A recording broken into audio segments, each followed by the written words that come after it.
ان کے جنازے دیکھیں نا، ایک بہت بڑا کوشچن مارک یہ ہے کہ جو وہ مارے جاتے ہیں ان کے جنازے کون اٹھا پڑھاتا ہے، ان کو ان کا کفن دفن کون کرتا ہے؟ تو یہ ایک شاید پاکستان میں چونکہ اس طرح سوال آپ کریں گے بیٹھ کے تو آپ شاید آپ کی صحت سلامتی کے لیے ٹھیک نہیں ہوگا، لیکن بارہ اس طرح کے معاملات تو ہیں۔ تو یہ کہا جاتا ہے کہ انہوں نے کیا تھا، اور اس کے بعد یہ پھر جو بھی انڈیا کا معاملہ ہوا، لیکن ابھی مودی کل گیا ہوا تھا، اس نے کل وہاں جا کے ادھم پور میں وہاں تقریر کی ہے۔ اس کے بعد آج دیکھیں جو اجیت چول کا ہے، جو سلامتی کا مشیر ہے، اس نے ایک بلکہ دنیا سے مطالبہ کر دیا کہ پاکستان چونکہ ایک ریاست ایسی ریاست ہے جو غیر ذمہ دار ہے، جس کے اندر جو ہے افراتفری ہے، فساد ہے، دہشت گردی ہے، کالعدم تنظیمیں، مطلب ہے دہشت گرد گروپ ہیں، اور اس کے بعد ایسے ملک کو جو ہے وہ دنیا کی ذمہ داری بڑھتی ہے کہ ایسے ملک سے جو ہے ایٹمی اسلحہ جو ہے وہ ضبط کیا جائے۔ یہ دیکھیں اس کا بیان بھی آج کی خبر ہی ہے۔ اچھا، یہ ایک چیز بتائیے کہ ہمارے جو سیاستدان وہ غیر ذمہ دارانہ باتیں نہیں کرتے کہ جس طرح عثمان نے کہہ دیا کہ یہ نواز شریف کی پلاننگ تھی، اور وہ اب اپنی بےزتی خود کرواتے ہیں؟ کیا ضرورت ہوتی ہے اس طرح کے بیانات دینے کی؟ اصل میں ایک بات بتاؤں مبارک صاحب، پاکستان کے اندر پچھلے 10 15 20 سال سے ہو چکا ہے، اس سے پہلے بھی ایسا ہی ہوا ہوگا، لیکن اب یہ جب سے میڈیا آیا، سوشل میڈیا آیا، ٹی وی جو ہے کمپیوٹر کی طرح ٹی وی چینل پیدا ہوئے ہیں، ہر بندہ جو اینکر بن گیا، ہر بندہ یوٹیوبر بن گیا، ہر بندہ جس کے ہاتھ میں کیمرہ والا ٹیلی فون آیا وہ جو ہے وہ تجزیہ نگار بن گیا۔ تو پھر اوکتو نے بھی کیا کیا کہ اوکتو نے ڈیلیور کرنے کے بجائے انہوں نے اپنے ترجمان کھڑے کر لیے، ترجمان رکھ لیے۔ آپ بعض کا آپ کو دیکھ کے یقیناً آپ کے چہرے پہ ہنسی بھی آتی ہوگی کہ بعض وہ ترجمانی جو سب انہوں نے منہ جو ہوتا ہے تو وہ کیمرامین کیمرے میں بلا کے اس کو بیان دے رہے ہوتے ہیں کہ جی یہ بیان دے دیا جائے۔ کراچی کی ایک آپ کو اگر یاد ہو تو کراچی کی ایک مشہور ترجمان ہے، ان کی بھی ہوتی ہے، اور عظما میڈم بھی بولتی رہتی ہیں۔ دیکھیں نواز شریف جب وزیر اعظم تھے، کارگل کی جنگ ہوئی تو پوری دنیا کے اندر سیاپا ڈالا کہ مجھ سے پوچھا نہیں کیا ہے، مجھے معلوم نہیں ہے، مجھے لا علم رکھا گیا ہے۔ اب جب وزیر اعظم تھے تو تب ان کو معلوم نہیں تھا، اور جب وہ اس ٹائم تھوڑے سے مضبوط بھی تھے، شہباز شریف کی نسبت تو مضبوط بھی تھے کیونکہ ایک اکثریت جماعت کے وہ وزیر اعظم تھے۔ اب جب وہ ایک خالی ایم این اے ہیں، اس کے علاوہ ان کے پاس کوئی پورٹ فولیو نہیں ہے، تو عظما بخاری کہتی ہے کہ یہ جو ہے وہ ساری جنگ کی پلاننگ جو ہے وہ انہوں نے کی ہے، اور اس کے بعد ترجمان دیکھ لیں، عطا طارر کو دیکھ لیں، عظما کو دیکھ لیں، باقی جتنے بھی ہیں ان کو دیکھ لیں، ان کے بیانات مذائقہ خیز بھی ہوتے ہیں، اور ایسا ہی ہوتا ہے۔ جبکہ شہباز شریف کہتا ہے کہ تمام پلاننگ جو ہے وہ ساری جو ہے وہ آصف منیر صاحب نے کی ہے، اور اس کے بعد خواجہ آصف کا بیان آیا کہ ہم نے جو پلاننگ کی ہے، ہم نے جو دوست مالک تھے ان کو اعتماد میں لیا ہے، اور اس کے بعد بہت سارے لوگ یہ کہتے ہیں کہ جی پلاننگ پہلے نہیں تھی، جب یہ رات کو جب معاملات وہ بگڑے ہیں، وہی جو آپ نے خبر پہلی بات کی ہے کہ 300 جہاز اٹھنے لگے ہیں، تو تب یہ رات کو فائنل فیصلہ ہوا کہ اس طرح کا کام کیا جائے۔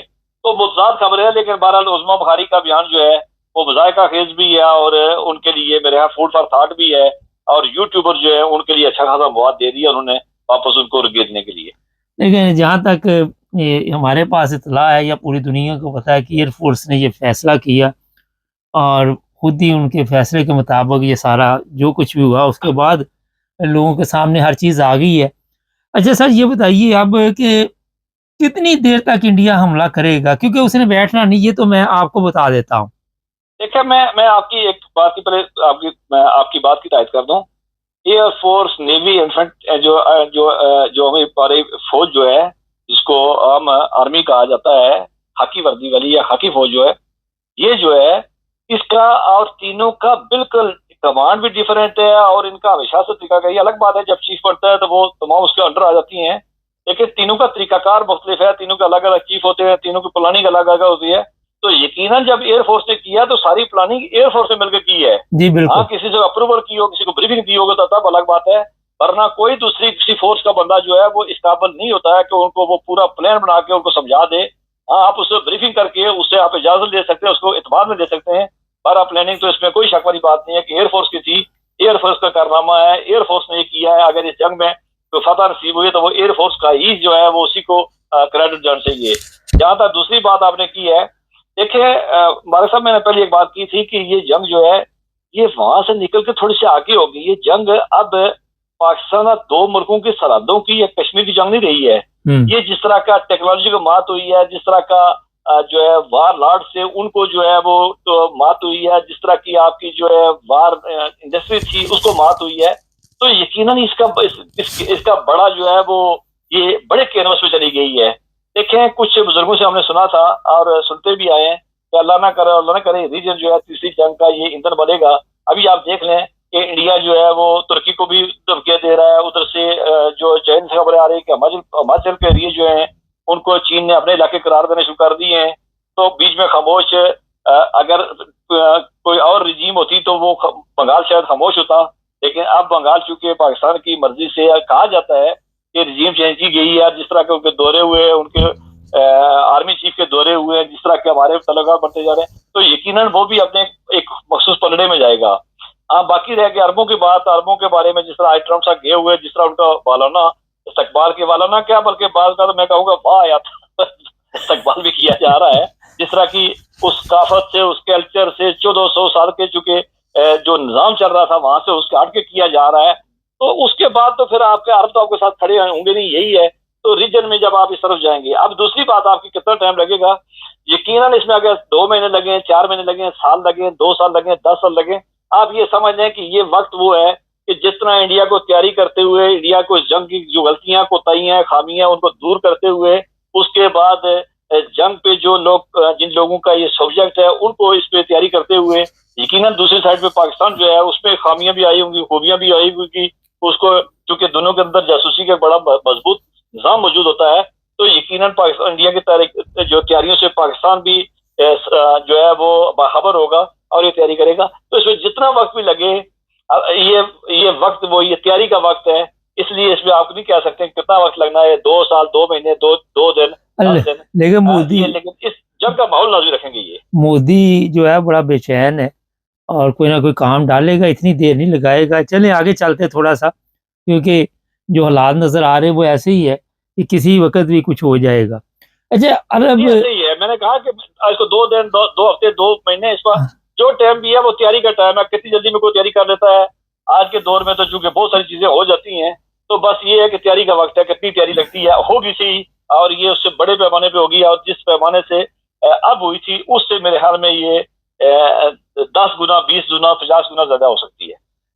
اچھا عرب کنٹری کی طرف آنے سے پہلے ایک چیز میں بتا دوں, جب بھی کبھی لڑائی ہو, ایک چیز آج تک مجھے سمجھ نہیں آئی, جب انہوں نے حملہ کیا ہے, جب چلیں جی آپ واپس آ جائیں, نئی ٹیم جانی چاہیے تھی اسی وقت جب ہم نے پکڑ جو لیا تو پھر درمیان میں چھوڑنا جو ہوتا ہے وہ بڑا خطرناک ہوتا ہے. یہ تو آپ کو بھی پتا ہے نا, کسی چیز کو بھی درمیان میں چھوڑ دینا تو بہت پھر پریشانی بنتی ہے. کیا خیال ہے؟ جی ایسے ہی ہے. جی اچھا جی ایسے ہی ہے, لیکن چیز یہ ہے کہ جب انٹرنیشنل سالت سے آگے بیچ میں, پھر ان کو بہتر پتا ہوگا کہ کہاں کس حالت میں مجبوری تھا, کس نے کیا کہا. تو یہ باتیں جب سالت آ جائیں, وہ مجبوری صرف پاکستان کے لیے ساری, یہ مجبوری صرف پاکستان کے لیے ہے. انڈیا نے اس طرح اگر کامیاب حملہ کیا تھا تو کوئی مجبوری نہیں ہونی تھی. پاکستان کو ختم کرنے کا پروگرام جو بنا ہوا تھا, پھر اور حالات ہونے. تو چلتے ہیں تھوڑا سا عرب کنٹری کی طرف. اتنا مہنگا پلین دے دیا جی قطر نے, یہ گفٹ لے لو, اور وہاں پہ فلسطینی جو ہے وہ بھوک پیاس سے مر رہے ہیں. وہ جس طرح بچوں کی آپ میڈیا پہ تصویریں بھی دیکھ رہے ہیں, تو یہاں پہ تو کسی مسلمان ملک کو خیال نہیں آیا کہ ان بچوں کا بھی کچھ حق ہے, ان کو بھی کوئی کھانا پینا چاہیے. یہ کدھر چلے گیا اسلام؟ دیکھیں اگر اس پہ آپ نے بات کرنی ہے تو دیکھیں, ان کا کوئی بھی کبھی بھی ہمدرد نہیں رہا ہے. جناب چودھری ظفر اللہ صاحب اپنی کتاب تحدیث نعمت میں لکھتے ہیں کہ جب پہلی بار اس پہ فلسطین پہ بات ہوئی اقوام متحدہ کے اندر, تو بڑی پازیٹیو بات تھی, اور تمام لوگ جو ہے جب انہوں نے بات کی ہے تو اس سے جو ہے متاثر بھی تھے. جو باہر نکلے گیلری میں تو جو عرب اس سے سفرا تھے, جو نمائندان تھے, وہ ایک سائڈ پکڑ لے گئے. انہوں نے کہا جی کہ اگر تم یہ کام کرنے لگے ہو, اگر یہ کام ہو جائے تو ہم کیا کریں گے. تو اس کا مطلب یہ ہے کہ ہمیشہ سے ان کی روزی روٹی رہی ہے 25 کلومیٹر کا ایریا غزہ کا. اگر ان میں سے ایک حکمران کے پاس تو سرمایہ, اگر اس میں سے زکوٰۃ دیں تو تب بھی ان کا معیار جو ہے وہ بہت اعلیٰ معیار کی ان کی زندگی گزر سکتی ہیں. لیکن کسی نے جا کے آج تک نہیں کہا. ان کے معاہدے بھی ہوئے ہیں, اس کے بعد استقبال بھی ہے, گھوڑوں سے لے کے عورتوں تک, عورتوں سے لے کے جہازوں تک, جہازوں سے لے کے کیا کیا چیزیں نہیں پیش ہوئی ہیں وہاں پہ. لیکن کسی نے غزہ پہ بات نہیں کی. شام والے کو بلایا گیا اور اردوغان کو جو ہے آن لائن لیا گیا, کسی نے اس کی بات نہیں کی. دوسری بات, اگر پاکستان کی طرف آپ چل جائیں, پاکستان کی جو مذہبی تنظیمیں ہیں جن کی روزی روٹی لگی ہوتی ہے, جب خزہ کا معاملہ ہو یا کشمیر کا معاملہ ہو تو وہ اپنے کشکول پہ ٹاکی مارا شروع کر لیتی ہیں. مجھے دور میں ایسا ہو سکتا ہے کہ آپ دو ریاستی حل کے علاوہ کوئی راستہ حل ہے؟ جماعت اسلامی ہوگی، مذہبی تنظیمیں، کبھی جب بھی انہوں نے بات کی، کسی نے دو ریاستی حل کی بات کی، آپ کو یاد ہوگا ہمارے جکیت وزیر اعظم کاکڑ صاحب، تو انہوں نے بات کی تھی، جماعت اسلامی ان کے گلے پڑ گئی تھی، مذہبی تنظیمیں ان کے گلے پڑ گئی تھی. ہمارا بدقسمتی سے ہمارا اوور آل جو ہے وہ عالم اسلام ہو، وہ چند ممالک ہوں، وہ پاکستانی قوم ہو، پاکستانی مولوی ہو، پاکستانی مذہبی مقفہ کرو، ان کا ہمیشہ سے جو ہے وہ سٹانس جو ہے وہ ایک غیر عملی رہا ہے اور ہوائی رہا ہے، اور اس کے بعد اس کی جو ہے وہ عمل سے کہیں تعلق نہیں رہا اس کا، اور صرف شاید اپنی روزی روٹی کے لیے، چندے کے لیے انہوں نے چندہ بٹورنے کے لیے کیا ہے. عربوں کا معاملہ یہ ہے کہ عرب اگر کسی جگہ سے ٹرمپ سے بات کرتے تو میرے خیال میں بہتر سولوشن نکل سکتا تھا. اور معاہدہ ابراہیمی جس کی بات کر رہے ہیں وہ 2019 کا یا 20 کا معاہدہ ہے، اس میں ایک دو ریاستی حل کی بات کی گئی ہے، تو بہتر طریقے سے. اور دوسری بات یہ ہے کہ جب یہ آج 5 سال ہو گئے یہ معاہدہ پیش ہوا تھا، اگر کوئی ملک جو 4-5 اس کے سگنیٹری ہیں، باقی اس کو سائن کر لیتے، کسی طریقے سے کر لیتے، میرے خیال میں جو یہ 1 لاکھ لوگوں کا قتال ہوا ہے، بچے گھاس کھاتے ہوئے نظر آ رہے ہیں، اگر بچوں کی آپ تصویر دیکھ لیں تو آپ رات کو سو نہیں سکتے ہیں. یہ سارا اس کا ذمہ دار کون ہے؟ اس کا ذمہ دار وہی ہے جو طاقت میں ہے، جو اقتدار میں ہے، جن کے پاس اختیار ہے، اور جو نیگوسیشن کرنے کی، بات کرنے کے جو قابل تھے، انہوں نے نہیں کی ہے اس پہ. اچھا، یہ اتنا پلین مہنگا دینے کا کیا خیال آیا قطر کو؟ نہیں، دوسری آپ اس کا یہ ہے کہ یہ پلان نہیں ہوتا، یہ بتا دیتے ہیں، اور اس کا ایک جو ہے وہ جدید شکل ہے. دیکھیں بوئنگ طیارے بھی خریدے انہوں نے، اور آپ کو پتا ہوگا کہ جو دبئی کی ایئر لائن ہے دنیا کی بہترین دوسری تیسری ہے، لیکن اس نے بہت سارے جہاز ایسے بھی خریدے، بعض جگہوں پہ ایسے خریدے ہوئے جو جہاز اس کے استعمال نہیں ہوئے اور وہ بعد میں بہت جلدی ناکام بھی ہو گئے. اب انہوں نے بوئنگ طیاروں کا بھی دیا، آرڈر دیا ہے، اور ساتھ ہی عرب جہاز بھی دیا ہے. یقیناً پاکستان میں تو چونکہ امریکہ میں تو جہاز وہ اسٹیٹ کو جانا ہے، ٹرمپ صاحب کو استعمال نہیں آنا ہے. کسی ویسٹرن کنٹری کو اگر وزیر اعظم چانسلر کو دیا جائے تب وہ اسٹیٹ کو جاتا ہے. پاکستان کا الگ بات ہے کہ وہ ہوتا تو پھر وہ ان کے بیوی بچے استعمال کرتے، تو یہاں تو ایسا نہیں ہے. لیکن بہرحال انہوں نے اتنا مہنگا دیا ہے، $600 ملین کی جو ہے، $600 ارب کی جو ہے، 140 ارب ڈالر تو ہو گیا، معاہدہ بھی ہو گیا. مجھے بتائیں کہ جنہوں نے جو تلواریں اب ناچنے کے کام آ رہی ہیں، جنگیں ان کی ہونی کسی سے نہیں ہے، تو یہ اتنا اسلحہ انبار کسی جگہ اکٹھے کر رہے ہیں. یہ انبار نہیں ہے، اصل بیسک یہ ہے، اس بہانے سے وہ انویسٹمنٹ کرتے ہیں اور بتا دیتے ہیں تاکہ ہماری طرف کو بڑھے نہ. تو باقی یہ ہے کہ ان کی اپنی عیاشیاں، ان کے اپنے نظام جو ہے وہ چلتے رہیں، تو وہ اس پہ ہے.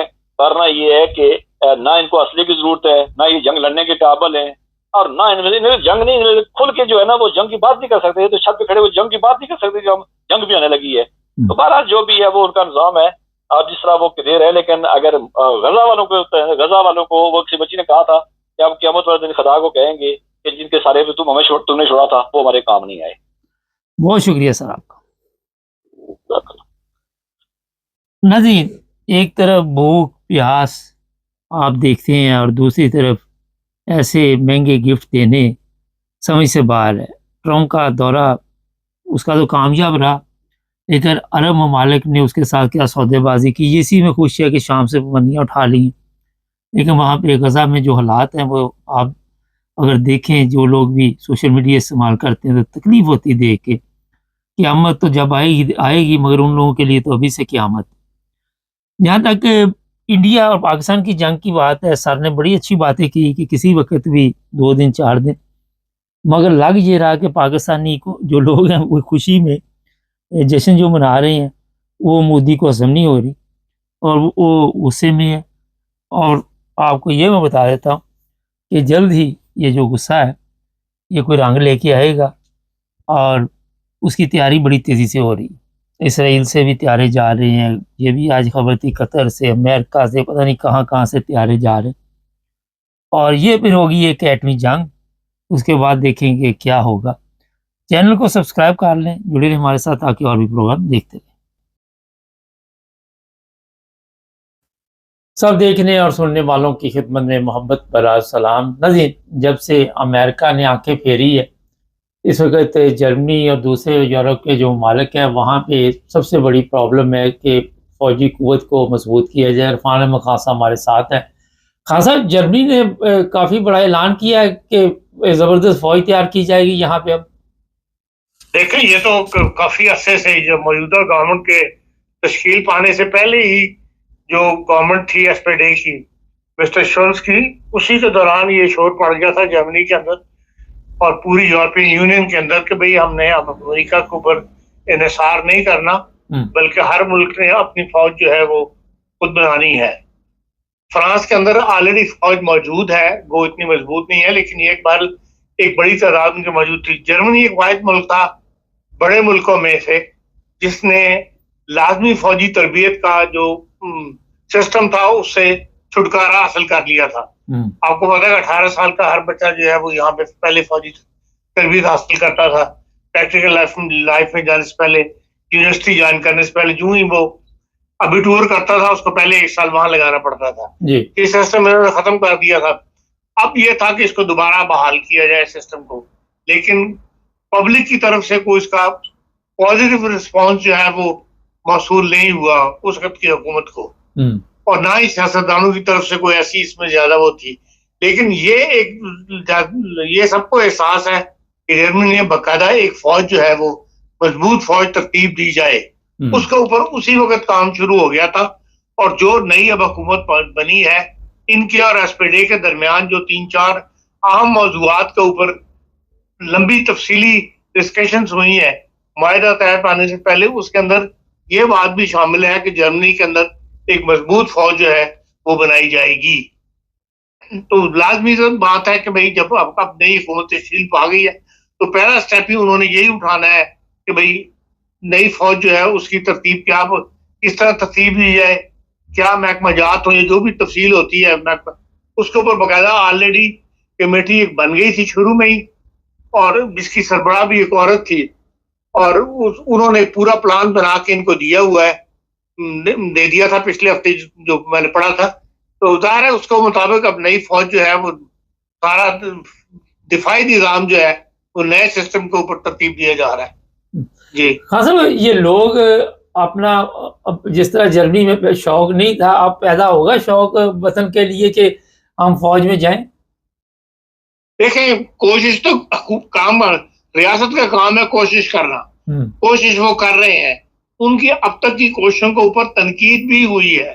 ابھی ایک آرٹیکل پیچھے چھپا تھا جب یہ سارا معاملہ شروع ہوا ہے، انہوں نے کہا تھا کہ آپ نے جو برلن شہر کے اندر فوجی بھرتی کا دفتر بنایا ہوا ہے، وہ جو زوالوجسٹک گارڈن ہے اس کا جو ایریا ہے جہاں پہ یہ شاپنگ ایریا، اس کے اندر انہوں نے کہا کہ 1-2 دکانوں کے درمیان میں ایک دفتر ہے جس کے اندر بڑے بڑے اسٹار لگے ہوئے ہیں کہ آئیں اور فوج کے اندر بھرتی ہوں، جرمنی کو مضبوط بنائیں۔ اس کے ایک طرف جو ہے وہ جوتوں کی دکان ہے اور دوسری طرف کوئی دوسری دکان لکھا بنائی ہوئی ہے۔ تو ان کا تھا ان حالات کے اندر تو کون آئے گا اس شاپ کے اندر آ کے، تو اس کے لیے تو باقاعدہ ایک پوری مہم چلانی چاہیے ملک کے اندر، جس میں لوگوں کو ترغیب دی جائے کہ وہ فوج کے اندر بھرتی ہوں۔ اب ظاہر ہے سسٹم کے اندر آ رہے ہیں تو تنقید بھی ہو رہی ہے، نئے راستے بھی بتائے جا رہے ہیں، تنقید کو حکومت قبول بھی کر رہی ہے، اس کے مطابق نئے سٹیپ اٹھائے جائیں گے۔ لیکن یہ ایک کلیئر کٹ بات ہے کہ جرمنی اب اپنی مضبوط فوج ترتیب دینے کے لیے اٹھ کھڑا ہوا ہے۔ جی ہاں صاحب، بڑی تعداد میں بھی جرمنی اکثر آتا جاتا رہتا ہوں، ینگ لڑکے لڑکیاں جو ہیں وہ کہتے ہیں ہمیں کام نہیں ملتا اور ہمارے لیے، تو یہ بھی ہو سکتا ہے کہ کوئی حکومت لالچ میں دے کے تنخواہیں زیادہ کرے، کچھ اس طرح کی سیلری وغیرہ بڑھا کے بتائے، تو یہ جو فارغ پھرتے ہیں یہ وہاں پہ جا کے فوج میں بڑھتے ہیں۔ فوج کے اندر فوج کے اندر بہت زیادہ تنخواہیں ہیں، عام سولجر کو بھی بہت بڑی تنخواہ ملتی ہے جرمنی کے اندر۔ جو 4-5 بندے جن کو میں جانتا ہوں جرمنی کے اندر پاکستانی جنہوں نے یہاں پہ پیدائش ہوئے فورسز کے اندر کام کر رہے ہیں، ان سے بھی بعض گفتگو کرنے کا موقع ملا ہے۔ یہاں پہ فورسز کی تنخواہیں بہت زیادہ ہیں، کوئی کیفیت نہیں، بات نہیں ہے فورس کی تنخواہ ہے، صرف قوم میں ایک لمبے عرصے سے دوسری جنگ عظیم کے بعد سے 45 سے لے کے اب تک رجحان جو تھا وہ یہ تھا کہ بھئی فوج کی ضرورت نہیں ہے، یا ہم نے لڑائی نہیں لڑنی، یا امریکہ کے پر انحصار کیا گیا تھا۔ اس لیے ظاہر ہے آہستہ آہستہ اس چیز کا اثر پڑتا ہے۔ اب دوبارہ سے ایک نئے سسٹم میں آئیں گے، ایک وقت لگے گا، لیکن یہ کہ جرمن قوم اپنی نیشن کے لیے اٹھ کھڑے ہونے والی قوم ہے، اپنے ملک سے بہت زیادہ محبت کرنے والے لوگ ہیں۔ یہ جس کام میں بھی ہاتھ ڈالتے ہیں اس کو کمپلیٹ کر کے رہتے ہیں، اور یہ بھی ان کے لیے کوئی بڑا مسئلہ نہیں ہوگا۔ میں نہیں سمجھتا کہ یہ آئندہ 3-4 سال کے اندر آپ کو یہ ظاہر نظر آنا شروع ہو جائے کہ جرمن واقعی فوج ترتیب نئی فوج جو ہے وہ ترتیب دے رہے ہیں. خان صاحب ہمارے غیر ملکیوں کو بھی چاہیے جو جرمن نیشنل ہے کس طرح توجہ دیں؟ دیکھیں اس کے اندر یہ کوئی تفریق نہیں کرتے. جن کو جرمن نیشنلٹی مل جاتی، جرمن نیشنل بن جاتا ہے، وہ اس کو فوج میں بھرتی کرنے میں کوئی کسی بھی کام میں کوئی رکاوٹ نہیں ہے. جہاں تک تحقیق کا تعلق ہے، ریسرچ کا تعلق ہے، ڈیولپمنٹ کا تعلق ہے، اس میں دنیا کے معاملے میں کوئی تفریق کسی مذہب، کسی سیاست کی، کسی کلچر کی، قومیت کی تفریق نہیں کرتے. یہ کہتے ہیں کہ یہ دنیا کی خدا نے اس کو جو ہنر دیا ہوا ہے، جو ذہانت دی ہوئی ہے، اس کے اوپر پوری دنیا کا حق ہے، اس کو ویلکم کرتے ہیں. جو ان کے افواج ہیں ان کے اندر بھی انہوں نے جو نیشنل بن جاتا ہے، اس وقت بلیک جو افریقن ہے وہ بھی فوج کے اندر موجود ہیں، ہمارے ایشین لوگ بھی فوج میں موجود ہیں. ہمارے پاکستانیوں کا بھی رجحان ہے؟ لیکن جی کچھ نہ کچھ تو ہے. یہ تعداد ایگزیکٹ میں نہیں بتا سکتا، لیکن جرمنی کے مختلف حصوں میں سے جو پاکستانی جو ہے وہ فوج میں اس وقت شامل ہے. بہت شکریہ خان صاحب. یہ پروگرام کرنے کا مقصد تھا، میں ایسے لوگوں کو پاکستان کہہ رہا ہوں، جرمنی میں جانتا ہوں، جوان اور ٹھیک ٹھاک صحت اچھی، فٹ فاٹ، گھروں میں بیٹھے ہوئے، ہمیں کام نہیں ملتا، بینیفٹ لے رہے ہیں. میں پاکستانیوں کی بات کر رہا ہوں، اور وہ بیکار. میرا خیال ہے اس طرح کے جو بھی بچے وہاں پہ ہیں، بچیاں بھی ایسی ہیں جو سمجھتی ہیں کہ وہ ایک تو جرمنی میں ظاہر رہتے، جس ملک میں رہیں وہاں ہمیں پہ وطن ہونا چاہیے اور وہاں خدمت کرنی چاہیے، اور پھر ایک اچھی سیلری کے ساتھ آپ کو یہ کام مل جاتا ہے. تو اس طرح توجہ دینی چاہیے ہمارے جو پاکستانی لڑکے لڑکیاں ہیں، اور جو بھی ان کی ریکوائرمنٹ ہے اس پہ پورا اترنے کی کوشش کرنی چاہیے، اور اپنے آپ کو مصروف بھی رکھیں گے. اور میرا خیال ہے ایک زبردست موقع ہے، اس سے بے روزگاری جو ہے وہ کم ہوگی. اور جو ابھی خان صاحب نے بات کی بڑی زبردست کی، جو جرمن لوگ ہیں ان میں بڑا جذبہ ہے. آپ نے دیکھ لیا دوسرے جنگ عظیم کے بعد انہوں نے اپنے ملک کو کیسے بنا لیا کہ ہر کوئی جرمنی جانا چاہتا ہے، ہر کوئی جرمنی کی تعریف کرتا ہے. آپ کسی بھی یورپ کے ملک میں چلے جائیں، جو یورپ کے نارمل ممالک ہے، سوئٹزرلینڈ وغیرہ نکال کے، تو جو لیونگ اسٹینڈرڈ جرمنی کا ہے وہ آپ کو کہیں بھی نہیں ملے گا. جو میڈیکل سہولتیں ہیں، جو سسٹم وہاں پہ، ٹھیک ہے اب تھوڑی رش ہو گیا، دنیا زیادہ آ گئی، مگر پھر بھی اس پہ کنٹرول کرنے کی کوشش کرتے ہیں. پھر بھی جو وہاں پہ خیال رکھا جاتا ہے وہ آپ سب کو پتہ ہے. تو موقع ضائع نہ کریں. یہ جو لوگ بھی ہمارے پروگرام دیکھتے ہیں، ینگ لڑکے لڑکیاں تو نہیں دیکھتے، مگر ان کے ماں باپ دیکھتے ہیں جرمنی میں جو رہتے ہیں، ان کو میں یہی کہوں گا کہ اپنے بچوں کو اس طرح توجہ دلائیں. جو فارغ بیٹھے ہوئے ہیں، جو کام کر رہے ہیں، ان کی نہیں بات کر رہا. بڑے بچے فارغ ہیں جو کہتے ہیں ہمیں کام نہیں مل رہا، جس طرح میں نے ابھی بتایا، اور وہ سارا دن یہ ٹک ٹاک پہ لگے رہتے ہیں، کوئی ادھر لگا رہتا ہے، کوئی ادھر لگا رہتا ہے، اور اپنا بھی وقت ضائع کر رہے ہوتے ہیں. اور ان کے ذہن میں ہوتا ہے کہ ماں باپ سر پہ ہیں، کوئی بات نہیں، پکنک چل رہی ہے، چلاتے رہیں. ان کو یہ نہیں پتا کل کو ماں باپ دار کتنی دیر اس دنیا میں رہیں گے تو بعد میں کھجل خراب ہوں گے. تو اپنے پاؤں پہ کھڑا ہونا چاہیے ہمارے جو پاکستانی ہیں، اور ان کو میرا خیال ہے اس طرح توجہ دینی چاہیے. ہمارا مقصد ہوتا ہے کہ کوئی بھی چیز ہو، کوئی بھی پروگرام ہو، اس کا کسی کو فائدہ پہنچے. سبسکرائب کر لیں